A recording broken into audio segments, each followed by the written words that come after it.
How to add password in MS Word document. We can also password protect our document.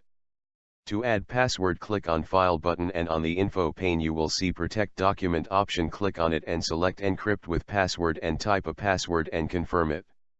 And then when you restart your document, MS Word will ask you to enter password.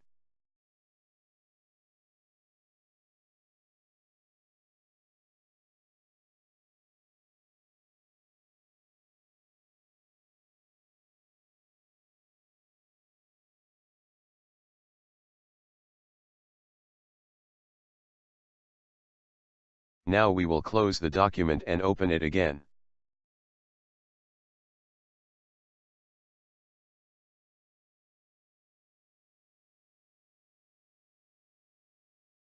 This time Word will ask for password to open the document, and when we type the password it opens the document.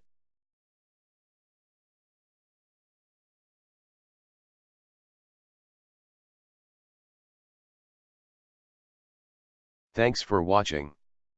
Please like the videos and also subscribe the channel so that you do not miss these tutorial. Namaskar.